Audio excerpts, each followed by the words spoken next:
नमस्कार, स्वागत है आपका टीवी 24 नेटवर्क में और मैं हूं अजय सिन्हा।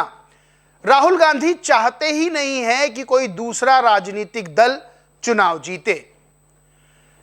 मैं ये जो कह रहा हूं, हो सकता हो आपको बड़ा अटपटा लगे सुनने में कि भाई राहुल गांधी तो इंडिया अलायंस के साथ हैं, कांग्रेस समाजवादी पार्टी के साथ मिलकर लोकसभा चुनाव लड़ती है, बिहार जब चुनाव होता है, बिहार में विधानसभा चुनाव तो आरजेडी के साथ मिलकर चुनाव लड़ती है, तो फिर ऐसा क्यों मैं ये बात कह रहा हूं। दरअसल राजनीति बहुत कठिन नहीं होती है, राजनीति को समझना। अगर राजनीति को कायदे से देखा जाए, गंभीरता से देखा जाए तो समझ में आ जाता है।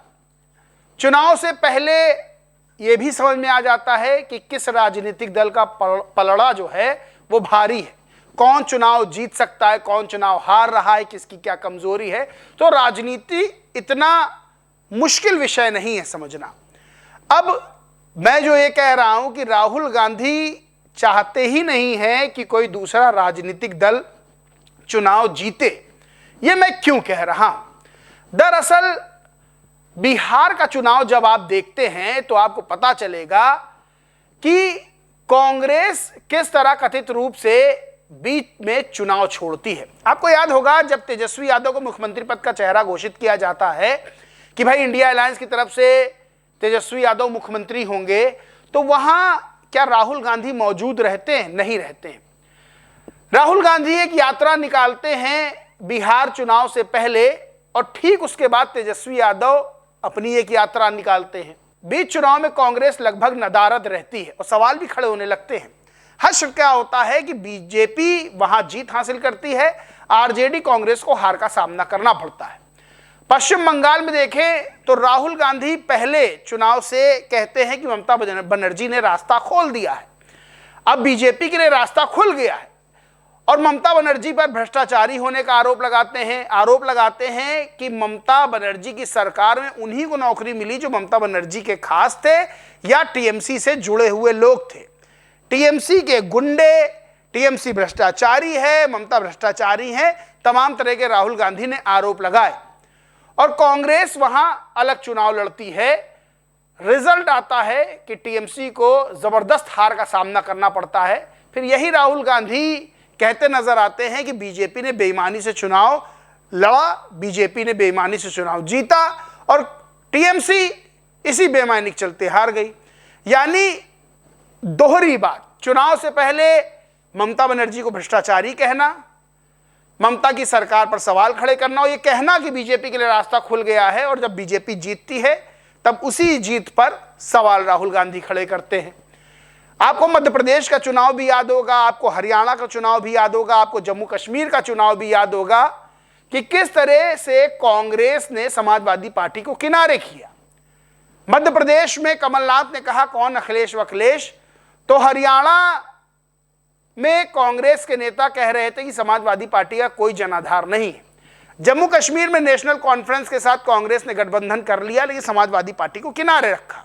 अब आप गौर से देखेंगे तो आपको पता चलेगा कि जहां जहां क्षेत्रीय दल जीतते हैं वो अपने दम पर जीतते हैं। कांग्रेस का बहुत ज्यादा रोल उस जीत में होता नहीं है, चाहे जम्मू कश्मीर में नेशनल कॉन्फ्रेंस की जीत हो, चाहे झारखंड में जेएमएम की जीत हो। अब बंगाल भी विपक्ष हार गया, बिहार भी विपक्ष हार गया, अब उत्तर प्रदेश में चुनाव है। उत्तर प्रदेश में माना जा रहा है कि सपा और कांग्रेस का गठबंधन होगा, लेकिन कांग्रेस के नेता तमाम तरह के बयान देते रहते हैं। इमरान मसूद हैं सांसद कांग्रेस के, वो कहते हैं छोटा भाई बड़ा भाई नहीं चलेगा, 17-80 का फॉर्मूला नहीं चलेगा, यानी बराबरी पर हम चुनाव लड़ेंगे। क्या ये इमरान मसूद जो बयान देते हैं ये स्वतंत्र रूप से देते हैं? क्या इस तरह के बयानों से गठबंधन पे असर नहीं पड़ेगा और क्या इस तरह के बयान देने से रोका नहीं जाता है, या फिर कांग्रेस का आला कमान राहुल गांधी, प्रियंका गांधी, इन सबकी सहमति रहती है? दरअसल मैं ये जो कह रहा हूं कि राहुल गांधी नहीं चाहते कि कोई भी राजनीतिक दल चुनाव जीते, दरअसल ये आरोप लगते रहे हैं, ये बातें होती रही कि कांग्रेस चाहती है कि कांग्रेस और बीजेपी में 1-on-1 फाइट हो, यानी जो क्षेत्रीय दल हैं वो इस फाइट में ना उलझे। पश्चिम बंगाल में भी कांग्रेस यही चाहती थी, लेकिन पश्चिम बंगाल में ममता बनर्जी ने कांग्रेस की दाल नहीं गलने दी, गठबंधन में शामिल नहीं किया। लोकसभा चुनाव में भी आपको याद होगा इंडिया अलायंस चुनाव लड़ रहा था, लेकिन ममता बनर्जी जो इंडिया अलायंस का हिस्सा है वो अलग चुनाव लड़ रही थी। उन्होंने इंडिया अलायंस के किसी भी दल को कोई सीट नहीं दी थी, कांग्रेस को कोई सीट नहीं दी थी। अब यहां यही बात होती है, यहां यही सवाल खड़ा होता है कि क्या कांग्रेस, क्या राहुल गांधी ये चाहते हैं कि क्षेत्रीय दल मजबूत ना हो पाए? चुनावों को देखेंगे तो ऐसा ही लगता है, क्योंकि अगर क्षेत्रीय दल मजबूत हुए तो बीजेपी तो ऑलरेडी सत्ता में है, बीजेपी बहुत मजबूत है इस समय, लेकिन अगर क्षेत्रीय दल चुनाव जीतते हैं तो फिर कांग्रेस की राजनीति पर, कांग्रेस के भविष्य पर संकट के बादल मंडराने लगेंगे। क्योंकि यह बात होती है, बार बार होती है कि बीजेपी के सामने जो विपक्ष है, यूं कहें इंडिया अलायंस, उसका चेहरा कौन बनेगा? कांग्रेस तो राहुल गांधी को ही इंडिया अलायंस के चेहरे के रूप में देखती है, लेकिन विपक्ष के और जो धड़े हैं वो कभी ममता बनर्जी को, कभी स्टालिन को, कभी अखिलेश यादव को बड़े चेहरे के रूप में, पोस्टर बॉय के रूप में देखते हैं, और कांग्रेस को यह बात नहीं हजम होगी। तो क्या कांग्रेस और राहुल गांधी ये चाहते हैं कि कोई भी क्षेत्रीय दल मजबूत ना होने पाए? तो राजनीति में साफ साफ समझ में आता है कि क्षेत्रीय दलों का मजबूत होना कांग्रेस के लिए नुकसानदेह है। क्षेत्रीय दल मजबूत होते हैं तो बीजेपी के सामने वो क्षेत्रीय दल मजबूती के साथ खड़े होंगे, कांग्रेस फ्रंट पर चेहरा बनके नहीं खड़ी हो पाएगी।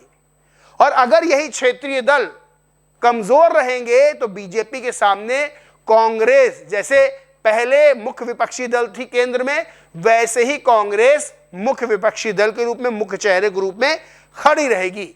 यानी विपक्ष के अन्य दल Sapa, TMC, RJD, JMM, national conference और तमाम दल जो दक्षिण भारत के भी हैं, उनके मजबूत होने से बीजेपी को नुकसान नहीं है, उनके मजबूत होने से कांग्रेस को नुकसान है। और यही क्षेत्रीय दल अगर कमजोर होते हैं तो उससे बीजेपी को फायदा नहीं है, उससे फायदा सीधा सीधा कांग्रेस को है। इस पूरे मामले पर आपको क्या लगता है, आप क्या सोचते हैं? कमेंट करके जरूर बताएं। वीडियो अच्छा लगा हो तो लाइक करें, शेयर करें, और चैनल को सब्सक्राइब नहीं किया तो सब्सक्राइब करके बेल आइकन जरूर दबा लें। धन्यवाद।